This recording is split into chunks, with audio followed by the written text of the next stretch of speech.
Salve, papo de perifa, tô em pé sem cair, deitado, sem dormir, preparado, sem fazer pose.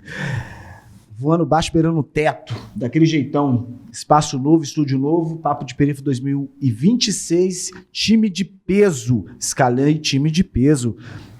Pedro Antônio, né? Pedro Antônimo. Hoje eu tô substituindo o meu parceiro Gazu, porque ele tomou umas ontem e está meio derrubado. Né? Então estamos aqui, o lema permanece. Estamos aqui para subtrair. Pedro Antônio. Até porque não dá para somar em cima dos escombros, né? Então... A gente tentou ficar parado, né, Gazu? Mas tem um sentimento gostoso que invade a gente, assim, que traz uma euforia, que a gente não consegue ficar parado. O nome disso é frustração. Né? E aí a frustração faz a gente caminhar. E a gente tem um acúmulo de fracasso invejável, né? Tem que... O combustível da humanidade, medos, anseios e frustrações. Mas a audiência pediu. A audiência estava exigindo o nosso retorno. Isso. E outro aliado de peso aqui que eu escalei, né? Nossa canarinha. Você me escalou, vocês me escalaram, mas eu tô numa difícil missão aqui hoje, né? Se der, eu participo. Então, já fez um trocadilho educadinho ali? Já presente aí nosso convidado. Nosso amigo, professor, poeta, Paulo Sodré, de longa data. Né? Estamos aqui hoje para apresentar o mais novo lançamento, seu livro de poemas Grisalhos. Né? E aí eu vou passar a palavra para ele mesmo se apresentar, fazer um pequeno enredo sobre... Porque, a rigor, o bordão antigo que eu tinha num programa anterior, o Gazu, o Pedro Antônimo, recém-chegado ao mundo... ano era passado que eu morri de novo. Né?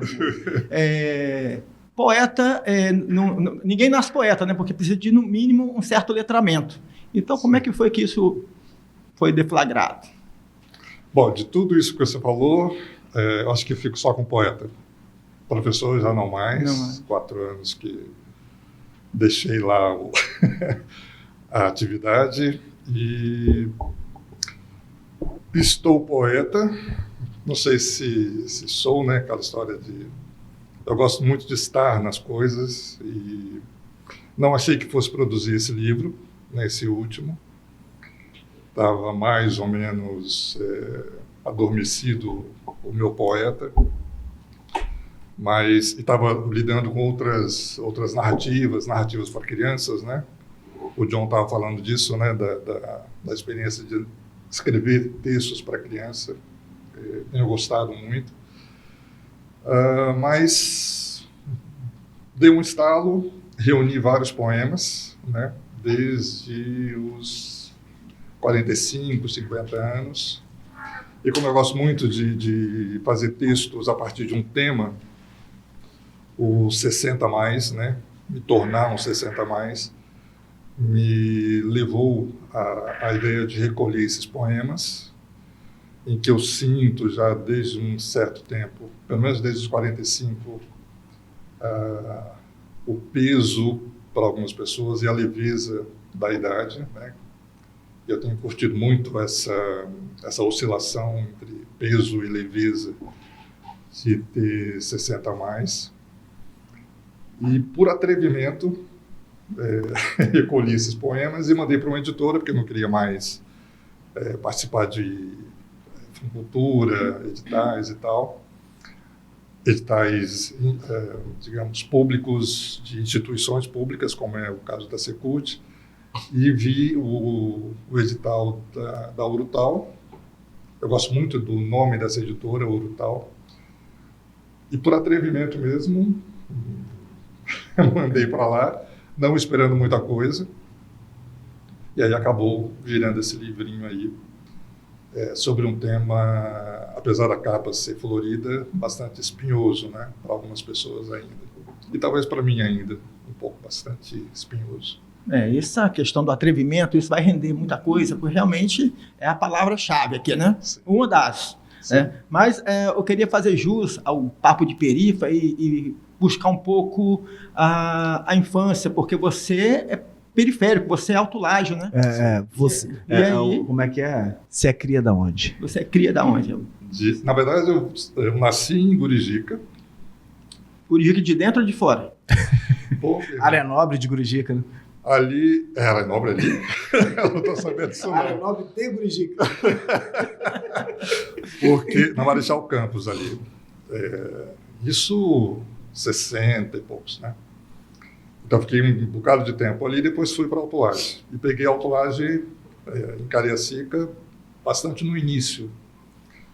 Meus pais sempre foram comerciantes, né? De secos e molhados, incluindo cachaça, curtida na erva. E eu fui crescendo no ambiente de Autolage que eu gostava muito. A infância foi muito saborosa. Sempre fui muito esperfitado, né? Não gostava muito de ficar em casa, gostava muito de ir para a rua e principalmente conhecer as casas vizinhas. Sempre tive um fascínio enorme por espaços, como você falou, né? E aí conhecer o quintal do vizinho, a casa, né?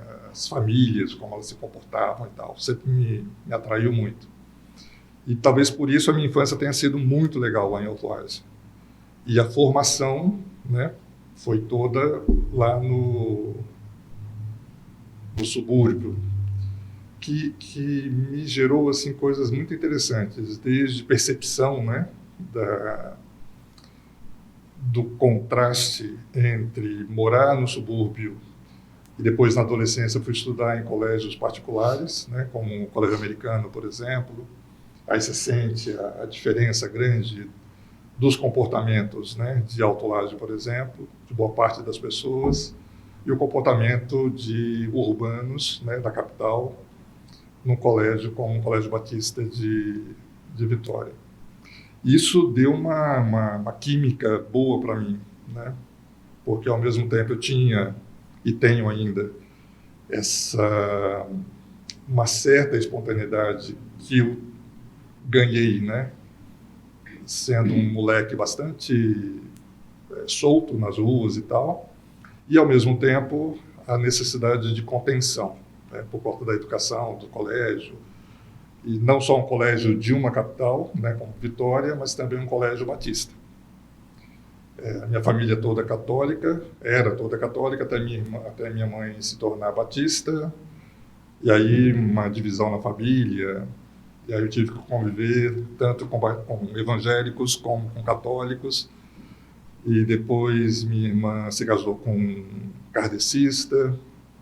Enfim, é um caldeirão de pensamentos, de modos de pensar, de ver o mundo. O que acabou me tornando uma espécie de diplomata intuitivo, né? Porque eu tinha que ouvir meus avós, que eram assembleianos, em contraste com a minha outra avó, que era católica, e aí vi os pontos de vista, um falando mal do outro, claro, né? Os evangélicos não perdoam os católicos por várias coisas. Então eu tinha que ficar ouvindo e ficar mediando de alguma forma, tentando resolver para mim aquele emaranhado de conflitos que não tem como ser resolvidos. Né? Tá, mas agora vamos dar vazão ao atrevimento, entendeu? Porque ouvi dizer que na minha época eu também sou aqui dos confins de Vila Velha, tinha muito terreno baldio, muita moita, e a gente fazia para se divertir era esconde-esconde. Mas escondia muito, escondia de tudo também. Né? E escondia, tinha vezes que esquecia que estava no pique e ficava lá escondendo. Sim. Né? Uhum. Né? Aí daqui a pouco tinha um tal de toroca-troca, uns negócios assim. Existia isso nos confins de Autolage? Não só nos confins, né? Nos coinícios também. Nas casas, nas varandas, nos terraços. Eu tenho uma particularidade na minha infância que depois, muito tempo depois, é que fui perceber por que as coisas não aconteceram como aconteceram com outras pessoas que eu conhecia, vizinhos inclusive, né? Quer dizer, o fato de eu ser filho do comerciante do bairro, isso de alguma forma me protegia. Então, com uns 10 anos, 11 anos, eu percebia que havia um olhar diferente, por exemplo, para mim, especialmente dos meninos, né? E eu não me dava conta do que era. E como eles não se atreviam também a me dizer nada, por conta, né, de ser filho de seu Sodré, então eu fui passando por várias situações, mas sem os confins, exatamente, né, sem as ousadias que provavelmente ocorreriam se eu não tivesse essa proteção social, simbólica, né, no bairro. E aí, como isso não acontecia, eu é que tive que tomar providência para que ela acontecesse. Né? Então, eu que tomei a decisão, quando eu me dei conta de que o desejo estava muito bem definido, e eu não sabia como jogar esse desejo para vizinhos, né, amigos e tal, eu arrumei uma estratégia que eu já acho muito calculada, mas enfim, foi o que me ocorreu. Eu devia ter uns 13, 14 anos. Não tinha como dizer para alguém, né, que eu estava afim. Aí eu chamei um rapaz que tinha acabado de chegar ao bairro, portanto não era ninguém conhecido ainda, e não correria o risco de ter isso espalhado, enfim, me expor e expor minha família, né? Aí eu cautelosamente peguei no domingo, e esse cara estava numa calçada e tal. Aí eu pedi um vizinho para chamá-lo, para ir até o terraço. E aí falei para ele que eu tinha ido ao psicólogo e que o psicólogo me disse que eu tinha que ter experiência com meninos e meninas para eu saber o que eu queria de fato. E obviamente eu sabia perfeitamente o que eu queria, mas eu não podia dizer isso tão... Né? Ele era adulto? Eu acho que ele devia ter uns 18, 19 anos. Você 13. E eu 13. Isso é qual década? Final de 60 e início de 70. Pode crer. Não. 72 eu teria 10 anos, então 75, por aí. Década de 70. Década de 70. Porque a gente Em plena protegia. ditadura ainda, claro, né? Um bairro altamente conservador e altamente aderente, né, à ditadura militar. Meu pai era um pró-ditadura, ele achava que a ditadura resolvia tudo, enfim. Seu pai tinha um comércio no bairro, né? No bairro. Tipo uma mercearia, uma parada assim. Isso. Porque o rolê de quem tem um comércio no bairro é como se fosse um boyzinho do bairro, né? Você era um boyzinho do bairro. É por isso que havia esse... E aí, exatamente, mas também tinha um rolê da figura, né? Porque tinha um respeito, mas também tinha todo ali de ofender o nome do pai dele caso algo desse tipo se espalhasse, que aí ia ser um reverso sinistro para ele. Tanto Né? que... As consequências são inimagináveis, tá ligado? E a consequência veio. Porque contra todos os meus cálculos e deduções, né, e previsões, eu não contava com o fato de que o cara se aproveitaria dessa informação para... Chantagear? Não. Para fazer amizade com os outros.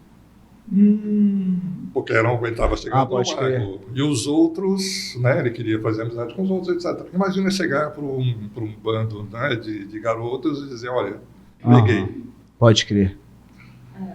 E eu soube disso quando eu fui à janela, espreitei na praça e vi esse cara comentando com mais 2 ou 3 vizinhos, que eu já tinha paquerado, mas não tinha como chegar até eles, né? Porque nos conhecíamos, era da família e tal. E aí o cara comentando, apontando para a casa do meu pai. Aí eu deduzi o restante da conversa, né? Sim. Foi, acho que um dos piores dias da minha vida. Um dos piores dias.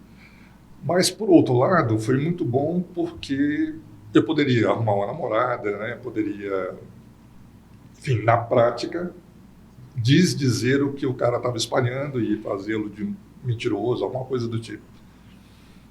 Mas aí achei que não seria justo, né? Com a menina, comigo, com ninguém. E aí, o velho ditado, né?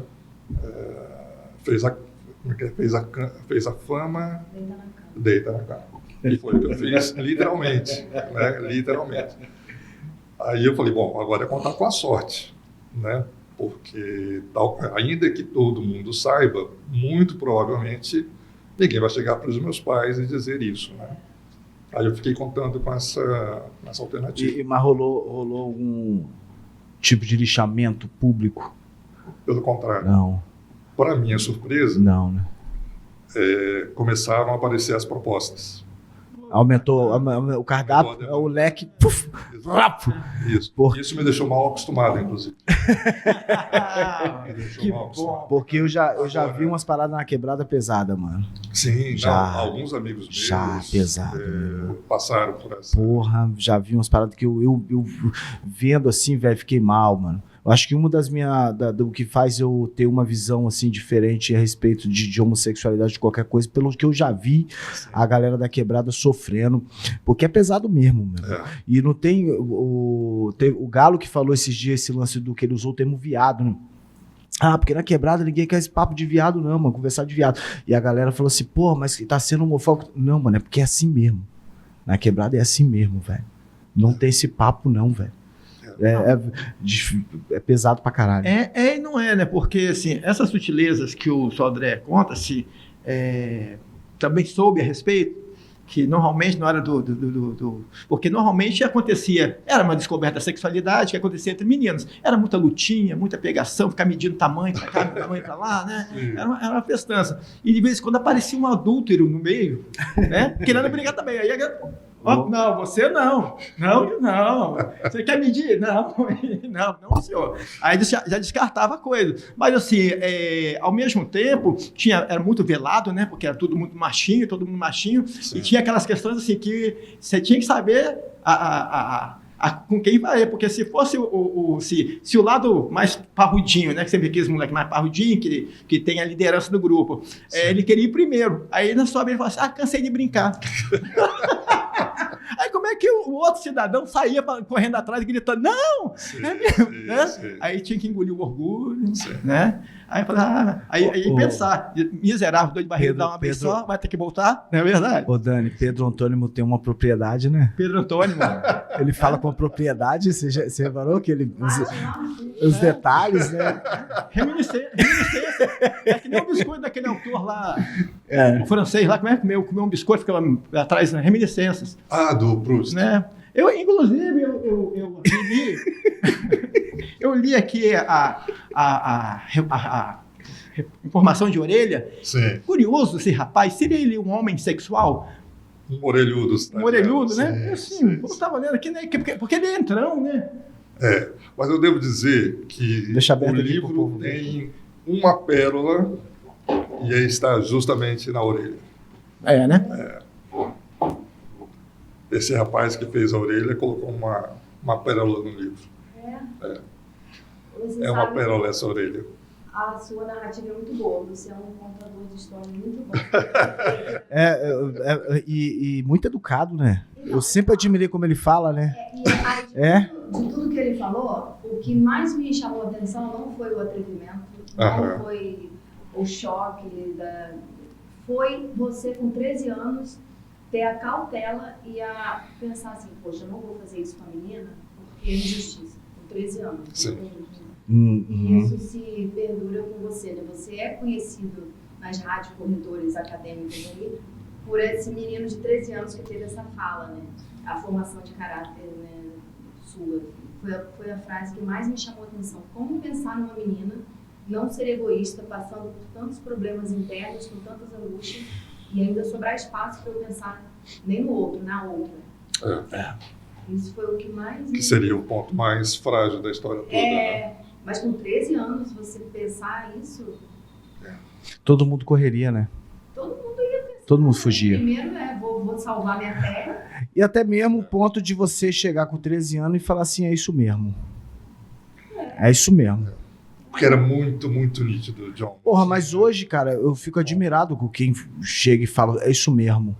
Eu fico admirado, porque, pô, mesmo, você pode morrer ali na esquina, pô, com uma paulada só porque você falou que é algo. Mas, de certa maneira, a coisa está mais aguerrida porque também a galera se arvorou, né? Porque essas sutilezas eram, normalmente a pessoa tinha que mesmo, aqueles que mais afrontosos assim, era aquele que você falava, era linchado física e psicologicamente, era uma coisa muito medonha. Então, quem conseguia desenvolver mais rápido uma certa malícia, já ia tentando pegar atalhos e driblando isso, e muitas vezes fazendo essa coisa covarde, que utilizando, né, um objeto de desejo feminino sem ser do desejo, né, era mais um objeto do desejo, mas utilizava a si mesmo e para poder se safar e virar o governador. Isso que eu ia falar agora. Tem gente aí que vira governador, vira presidente, tem gente que fica a vida toda falando que tem que matar, que tem que fazer isso, tem que fazer... E é tudo essa galera aí, ó, que não queria que a brincadeira acabasse. Pois é. É minha vez de novo, falando assim. E foi uma coisa que me surpreendeu muito, né? Nessa vivência inicial, percebi a rejeição, claro, porque muitos amigos se afastaram, né? Depois dessa revelação, e aí eu entrei na revelação mesmo, e foram se afastando, né? Dos amigos, dos contatos do bairro, pouquíssimos sobraram. E havia um código que eu precisei decodificar imediatamente, que é uma espécie de código tácito entre alguns caras de tudo bem, desde que. E aí as meninas entravam com proteção, noivas, esposas, etc. E eu era muito idealista, né? Eu acho que ainda tenho esse defeito, mas não entrava na minha cabeça, né? Essa duplicidade, essa falta de franqueza mesmo, né? Quer dizer, não ser franco consigo, tudo bem, é problema de quem, né, não consegue ser, mas não ser franco com o outro, isso já é mais complicado. E me surpreendia muito receber propostas, né, receber olhadas, cantadas, de quem já estava definido. Não sei se é moralismo da minha parte, mas... Porque é um código muito... Eu acho que continua até hoje, né? Imagino. Que é o que mantém muitos caras nessa situação de poder que você falou, né, John? As pessoas precisam de certo status, certa condição social para chegar onde que essa pessoa quer, né? Quer dizer, não tem como ser uma pessoa respeitável numa sociedade patriarcal, né, não sendo casado com uma mulher, por exemplo. Ainda hoje. Mesmo... Há exceções, mas as exceções, né? Porque na construção dessa heteronormatividade, até estripador de galinha vira presidente, né? O cara vai numa rede nacional e fala quem é que estripou a galinha. Pegava as cabritinhas, né? E usava o dinheiro do auxílio, algum auxílio lá qualquer para comer gente, e assim, de certa maneira, o poder perdeu o pudor, né? Sim. A coisa degringolou de tal maneira, mas dando vazão ao atrevimento, acho que agora pode passar para o outro polo, né? Porque agora o livro em questão, que aqui está, grisalho, obviamente, é uma alusão aos nossos cabelos brancos, não o meu, do Gazu que está em casa. Eu acho que você veio com o cabelo já em homenagem ao livro, né? Brasil, é verdade. Você é muito sagaz. Sim, ufa, mas não é de ufanismo, é ufa porque conseguiu passar na primeira fase. E aí, aqui nós tratamos da questão da homoafetividade numa outra dimensão contrária, né? Que é uma pessoa madura, um poeta maduro. Supostamente maduro, né? Que vai lidar com essas questões. Mas aí, como é que você faria uma analogia? O que esse poeta aqui teria a contar para o leitor iniciante lá atrás? O que muda que você sente assim, que radicalmente hoje o desafio maior? Que na época foi isso que você nos retratou. Sim. E hoje? Depois eu que faço pergunta difícil. Porra. É difícil? Caralho. Então a gente puxa uma nota no rodapé. Vai. Parabéns, hein? Eu e o Manuel Puig, né? Tô pra fuder agora, hein, velho? Eu acho que esse livro é uma espécie de resposta ou atualização do primeiro livro mais claramente homoafetivo, que foi Dos Olhos das Mãos dos Dentes. Em 92, quando eu publiquei esse livro, eu achava que esse livro não ia ser aprovado no concurso, justamente por conta do tema. Ele estava saindo de uma ditadura militar, moralismo em alta ainda. E apesar de ser uma comissão julgadora de um departamento estadual de cultura, eu imaginei que, por mais liberais que fossem, eu receberia no máximo uma menção honrosa. Mais pela ousadia e claro, fazendo jus ao livro, o Dos Olhos das Mãos dos Dentes tem muita referência aos grandes nomes da literatura, só que pela paródia, né? Uhum. Quer dizer, os grandes líricos da literatura brasileira e ocidental foram trazidos para uma dimensão homoafetiva. Então, isso já era um atrevimento, né, digamos assim. E achei que o livro receberia essa menção honrosa por conta disso, mas não um prêmio, né? E aí foi uma grande surpresa. Percebi a comissão julgadora tão arejada para a época, né, e despojada também para a época. E foi um susto publicá-lo. E como eu não estava contando com a publicação, embora quisesse, né, mas eu estava esperando só a menção honrosa, eu fiquei com muito receio, porque era um livro muito desconcertante por conta do tema. Do início ao fim, são poemas amorosos dedicados a rapazes, né? Depois a Andréa Delmasco me disse que ela fez um trabalho com a turma de graduação de letras e ela percebeu, lendo o livro mais atentamente, que não se esclarece muito bem o gênero do sujeito lírico. Quer dizer, o objeto do desejo está lá claro, né? É um homem. Mas quem fala não aparece tão claramente. Eu achei que estava óbvio, né? Evidente. Foi uma traição que eu percebi quando ela me disse isso. E o livro Grisalhos, de alguma forma, me coloca nessa mesma berlinda de 1992. Quer dizer, é um livro de que eu gosto, claro, porque eu vou brincando muito com grandes poemas da tradição brasileira, principalmente. E se tem uma ousadia maior, aqui os leitores que já me conhecem talvez não esperem, né? É o fato de eu ter feito alguns poemas baseados na sátira medieval, que é completamente desbocada, né? Então, isso eu acho que vai ser chocante para os leitores e leitoras, porque ainda que eu usasse ou tenha usado palavrões, né, termos chulos, vem dos olhos das mãos dos dentes, eu acho que eles são mais absorvidos pelo lirismo geral do livro, né? No caso de Grisalhos, essa parte dos poemas mais satíricos, os termos, né? Eu faço brincadeira, inclusive, com o meu nome, avançando na confusão entre paulatino, sujeito lírico e autor, enfim, bagunço um pouco isso, de propósito, para, eu acho que jogar o que eu nunca tive coragem de fato de fazer nos outros livros até agora. Quer dizer, como que trovadores do século XIII, né, fazem poemas tão rascantes, tão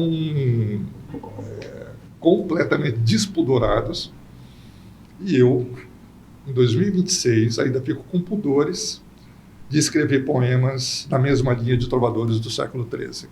Como que pode isso? Aí resolvi colocar esses poemas... Botar para fora. E botar esse trovador para fora. Esse trovador satírico para fora. Deixa eu perguntar rapidinho pro público ali. Despudorado seria o contrário de pudor? Como é que é? Só para que é porque vergonha. Quando eu não entendo, eu falo assim, tem uma galera que não tá entendendo. Né? O despudorado é completamente safado. Entendi. E você não fala palavrão, né? No livro fala. Então ali vai.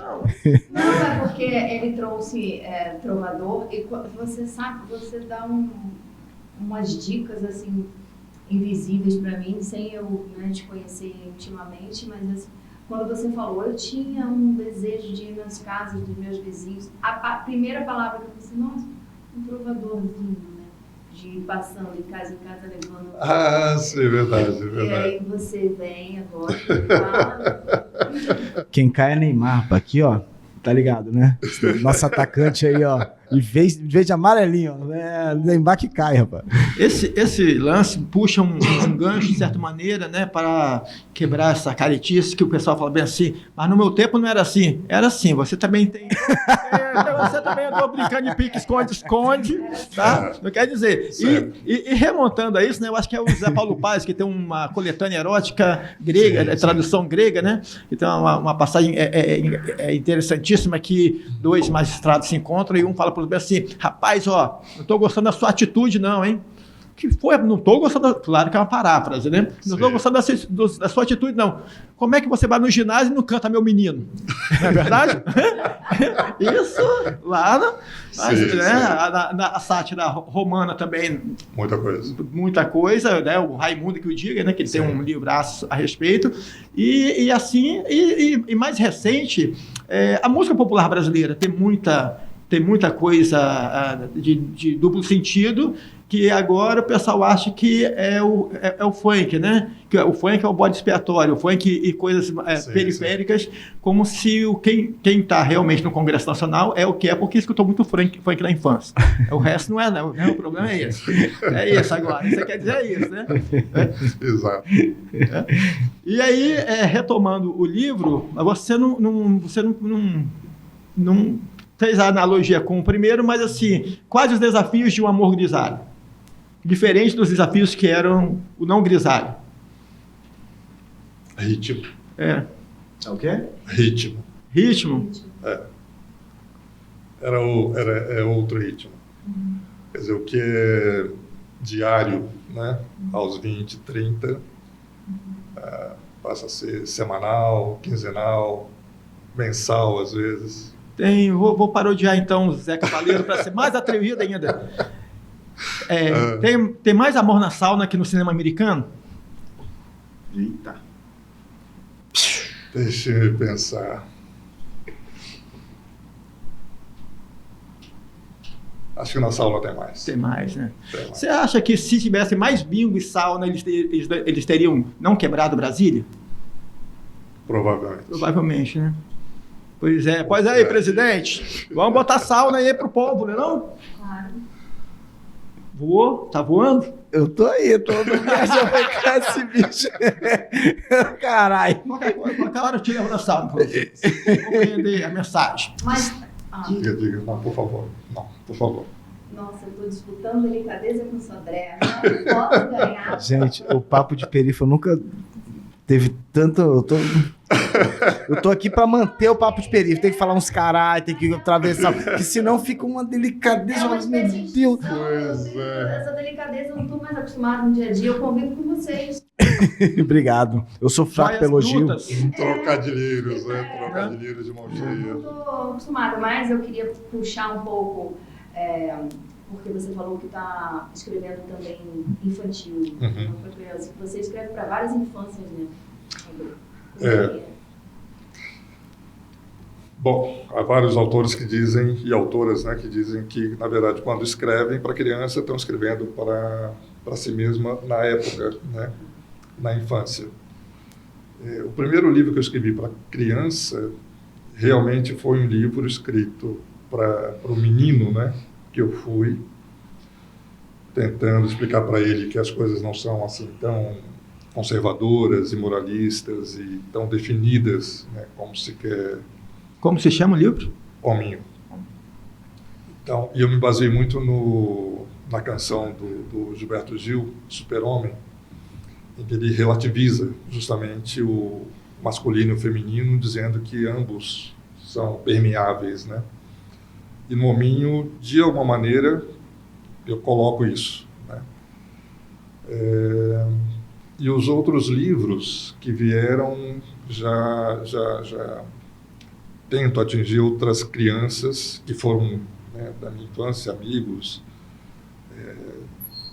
E aí eu acho que fica mais interessante por conta do resgate, né, dessa memória, das brincadeiras, mas eu ainda não cheguei ao ponto de colocar nessas narrativas insinuações mais interessantes, como pique-esconde, por exemplo, casinha e outras coisas que poderiam mexer mais com o universo da criançada, que não é só esse brincar no quintal ingenuamente, né? Como se quer vender na literatura para criança de um modo geral. Mas é muito difícil, não sei se eu vou conseguir um dia Talvez escrever um texto. Talvez agora consiga, porque não comparando a grandeza do poeta Sodré com a delicadeza que cabe ao meu, né? A minha delicadeza. Mas assim, quando estávamos quando eu tinha pretensões ainda didático-pedagógicas, que fizemos a primeira edição do Papo de Perifa, ainda na falecida Jovem Clã, que Deus a detenha, eu ainda pensava muito sobre o que falar, o que dizer, o que responder, porque a compliance, né, o serviço, a cobrança que tem sobre não se comprometer, que você acaba comprometendo o patrão, essa coisa toda, e lidar com isso em sala de professor é muito complicado. Como eu larguei essas pretensões, também agora não me interessa muito. Arrasta para baixo. Né? E aí você acredita que essa questão agora de você poder... você tem mais essa liberdade, que eu acho que também... A versão que a Dani fala sua de sala de aula, porque realmente você tentava ser o máximo protocolar possível, porque, como eu mesmo cogitei aqui, os assédios aconteciam, né, de homens e mulheres, e a questão a passagem fabular, né, fabulosa da menina que... nossa, se eu pego esse homem, acabo com ele, ele vai virar... Ele nunca mais vai querer outra coisa. Que eu olhei assim e falei assim, ele vai te vomitar todinho. Menino, sai daqui. Tristeza. Né? A figura, né, do líder ali na sala também tem esse rolê, né? E você acha que agora a permissibilidade, você pode ser mais ousado também por isso? Boa pergunta, Pedro. A formação inicial é difícil de se desapegar, né? Por mais que eu me atreva, por mais que eu me espalhe, ainda tem um senso de limite e delimitação que é muito, muito forte para mim, em tudo, né? Em tudo. Quer dizer, eu me atrevo muito, eu ouso muito, faço muita coisa, mas a noção de limite, de respeito pelo outro, não estou querendo vender imagem nenhuma, não. É como eu sinto as coisas, né? Não dá para invadir espaços, né? Não dá para desconsiderar espaços delimitados. Então eu vou até onde é permitido. Se uma editora topar, por exemplo, publicar um livro ousado nesse sentido, por exemplo, tranquilo. Mas eu não sei se eu peitaria uma edição por mim mesmo, sei lá. Eu acho que eu tenho ainda muitas limitações, né? Muitas fronteiras. E não sei se isso me incomoda de fato. Mas o fato de essas fronteiras me protegerem e protegerem o outro, né, com quem eu interaja, isso me agrada muito. Me agrada bastante. E aí romper isso gratuitamente também não me interessa. Deixa para a biografia não autorizada. Ou não. É possível. É possível. Ó, estamos caminhando aqui para meia hora de papo. Puxar um quadro. Puxa um quadro aí. Você tá... Puxa um quadro. É tu? Qual quadro? Dani? É Dani ou você? Dani. Você preparou o Artista Sem Ser Cult? Não. Não? Então... Não. Mas o Artista Sem Ser Cult nunca houve uma preparação. Então pode puxar? Pode. Então agora o quadro com Dani, nossa canarinha, porque brasileira, seleção, só Neymar que cai. Essa aqui tá trincando. Artista sem ser cult. O que é um artista sem ser cult, Sodré?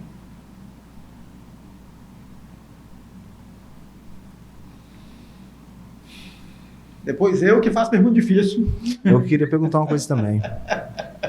Um artista sem ser cult. Você já ouviu esse nome, né? Já? Conhece esse nome, artista sem ser cult? Não. Não. Artista sem ser cult, a gente tinha um bar em Vitória. Um espaço cultural com bar. Desculpa. É um espaço cultural. Sim. Que o carro-chefe era vender Brahma E torresmo. e torresmo, um espaço cultural. Mas é um carro que funcionava Algumas todos os filósofos do Brasil não gostou disso, né? Do torresmo e da cachaça. O nome veio desse espaço porque a gente, quando parava nos sinais de trânsito, a gente via muito artista, aqueles malabares, as pessoas. Sim. E Principalmente na pandemia, né?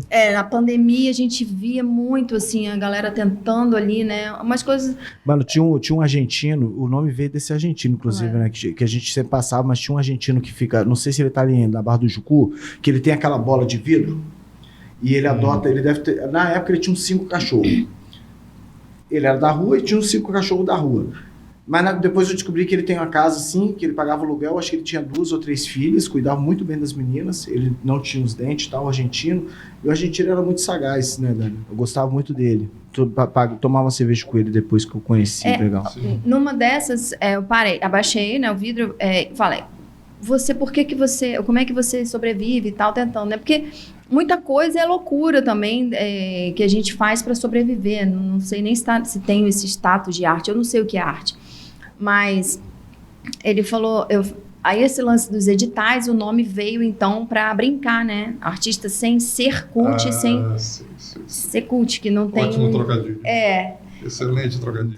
Então aí abrimos esse espaço incultural, não sei o nome, e que a gente ganhou até nossos próximos convidados. Próxima semana nós vamos receber nosso convidado que nos premiou com um prêmio. Como é que é o nome do prêmio? A gente ganhou Prêmio Nada a Ver para artista mediano.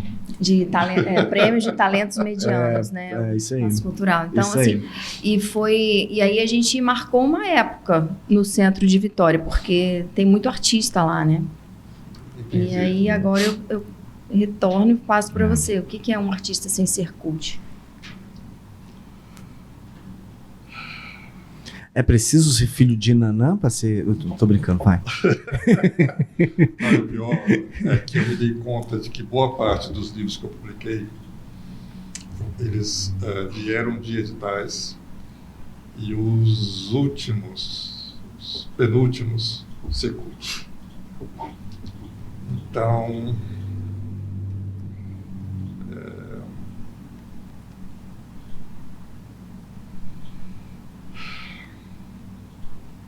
eu acho muito difícil, né, ser artista sem ser cult, porque bancar a arte autonomamente não é simples, não é... E como eu estou mal acostumado, né, com ser cult... Tá polido. Tá polido. Eu acho muito difícil, realmente muito difícil. Olha só, pra que ficar escrevendo ainda, cara? Não tá na hora de parar, não? Pra quê? Cansa não? Eu me fiz essa pergunta. Pra ficar publicando livro? O problema é que o poema vem e não tem como se deixar calado, né? Esse é o problema. Talvez a questão seja para que publicar, né? Para que dar a público. Mas nesse caso de Grisalhos, eu acho que a motivação foi a mesma dos olhos, das mãos, dos dentes. Eu sentia muita falta em 92, né, 80 e tal, de ler um livro em que eu sentisse a minha voz na voz do poeta, se referindo amorosamente, eroticamente, sensualmente a um homem. Então eu escrevi dos olhos para preencher essa lacuna que eu tinha como leitor, né? Quando eu escrevi Grisalhos, eu também achei que não precisava publicar, já estava bom eu escrever e tal, extravasar e etc. Mas aí eu vi a dimensão política de poemas amorosos, 60 a mais, 50 a mais e 60 a mais, porque alguns poemas são de quando eu tinha 50, né? Então, alguém da minha idade encontrar uma voz num livro de poemas amorosos, eu acho que tem uma função legal. Restrita, limitada, claro, mas uma função interessante. Super concordo. Particularmente, o que me irrita nisso tudo é a sociedade achar que está nos fazendo um favor. Quando achar que publicar poesia, por exemplo, publicar poetas, está jogando dinheiro fora. Né? Por outro lado, também o que me irrita profundamente é também o Estado achar que está nos fazendo um favor, porque se promover como se investir em cultura, nossa, que coisa fabulosa, tá vendo? Governador tal, não sei quem tal, assim, ele quer se sobressair porque ele está investindo numa coisa que, na verdade, é o registro de um tempo que futuramente pode trazer retorno para a própria sociedade. Porque se a sociedade americana não investisse no cinema, na literatura e várias outras coisas, ela não seria metade do que ela é hoje. Sim, sem dúvida. Entendeu? Sem dúvida. Mas lá não tem problema, porque esse vira-latismo acha que os Estados Unidos construiu através do belicismo. Não, o belicismo cresceu em cima de artistas do mundo inteiro que acabaram migrando para a América por motivos variados. Sim. Muitos por causa de conflito, muitos por causa de conflito proporcionado por eles mesmos, pelos Estados Unidos. E vem com essa marra, né, de que Estado bom que investe em cultura. Não se faz favor à cultura. A cultura em si é o pivô da sociedade. Sim. Né? Sim. Então, assim, tudo que eu vejo que beira essa mediação medíocre, né, de não estar fazendo algum favor, isso me deixa meio que à margem, assim, de que eu prefiro ficar sem ser cult mesmo. Sim, sim.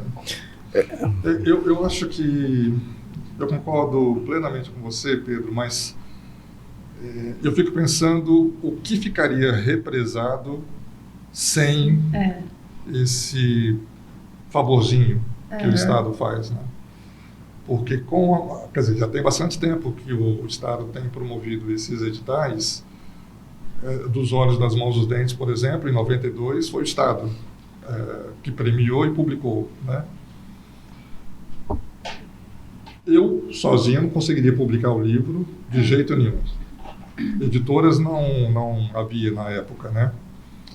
E pensar na quantidade de livros que já foram publicados de pessoas que a princípio não conseguiriam publicar por nenhuma outra editora, isso me faz não esquecer o que você disse, né?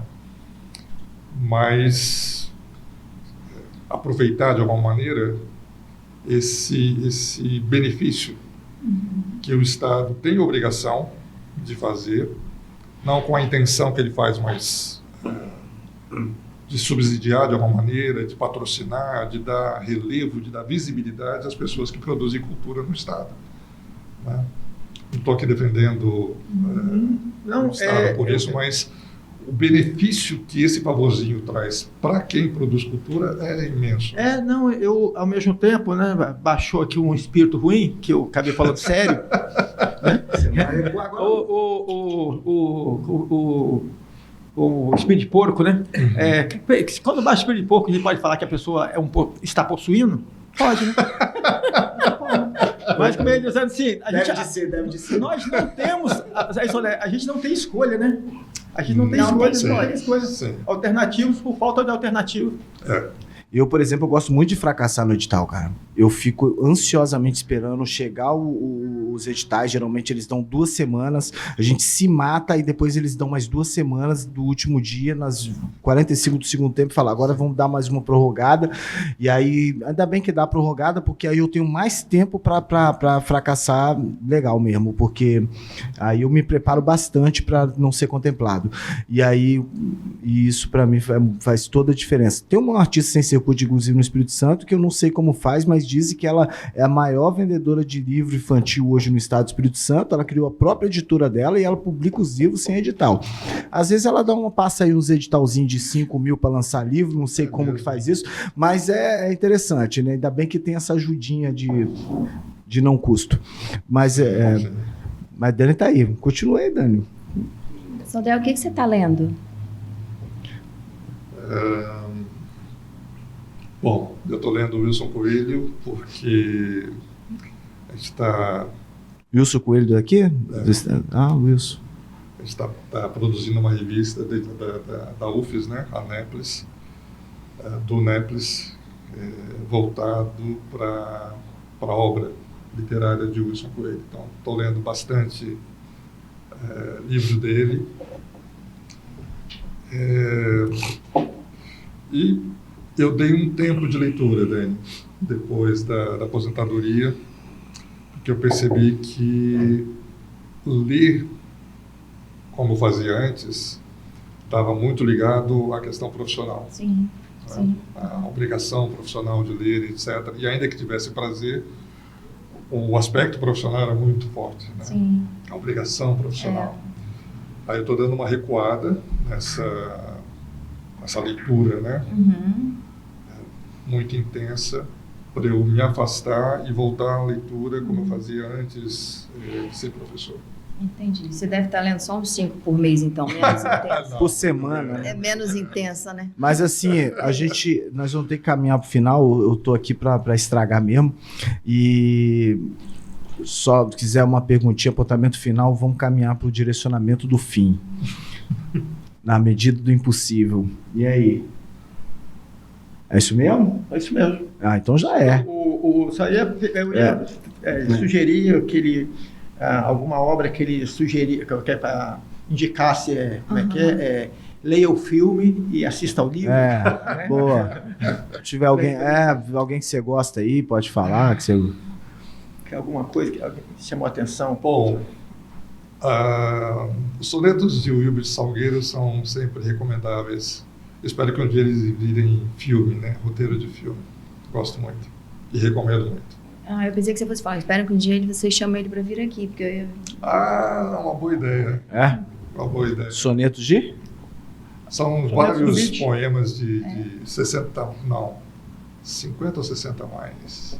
O título do último livro dele. Uma heresia. Uma heresia, exatamente. Mas Pode são crer. sonetos que ele produz. Porque eu leio tudo na rede social, né? Aham. Eu os leio na rede social, que ele, antes de publicar, ele vai colocando lá, vai fazendo teste, vai fazendo ele, o Lino Machado, vão fazendo, vão testando a audiência. Exatamente. Você acha, então, que tem potencial para um filme ali? O filho dele está fazendo cinema agora, você viu? Fica a ideia, tá, João? Você viu? Ouviu aí, né, bicho? Me apresente, porque eu não conheço, ignorância minha, eu sou uma pessoa péssima casal. mesmo, desculpa. Você vai gostar muito. Vai. Então, Né? né? Pelo senso de humor. Ele tem um Senso de mau humor. Então gosto. E aí, foi bom pra você também? Excelente. Espero que tenha gostado. Papo de Perifa. Finalizando, onde que a gente acha comprar? Só no link da editora Urutau. Você falou que gosta desse nome, só um minutinho. Urutau. Tem um significado? Parece Urutau nome de É passarinho. o pássaro. É o passarinho, né? Eu não sabia, mas tem nome de passarinho. É o pássaro. É o pássaro que parece um pau. Isso. Urutau. Se confunde com a madeira. Que ele Igual fica, aquele ele bicho. fica na madeira seca. Ele Isso. pode Lembra bicho uma folha, né? coruja, né? É? Lembra mais ou menos uma coruja. Urutau. E tem um som terrível. tipo um maritaca assim, do estridente, um Não, ele é agudo. mais sinistro. Pode crer. É um canto sinistro, como se estivesse lamentando Porra, pode profundamente. crer. Aquele canto que você tá no meio do nada, você fica com medo, né? Exatamente. Pode um crer, canto chega sofrido, arrepia, né? Fala assim, porra, vai morrer alguém agora. Sinistro mesmo. Bonito. Pode crer. O nome Urutau é nome de passarinho, não tem como, não sabia não, mas... Dá pra Editor deduzir, Urutau. né? Pode crer. Então é isso. Viu?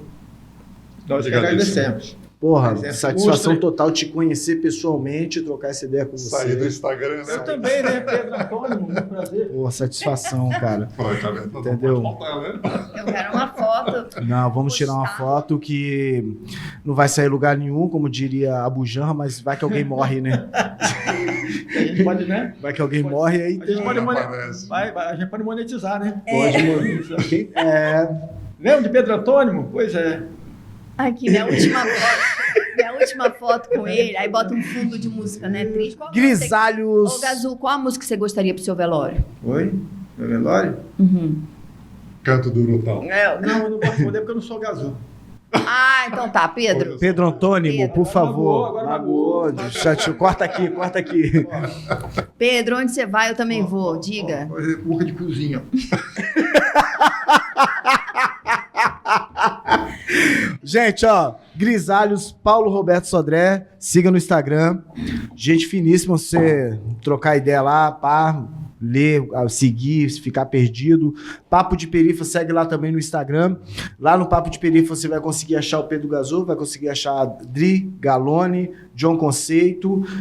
E é isso aí. Papo de Perifa 2026, tudo nosso. Quem não é visto não é baleado. Exatamente. Exato. Fechou.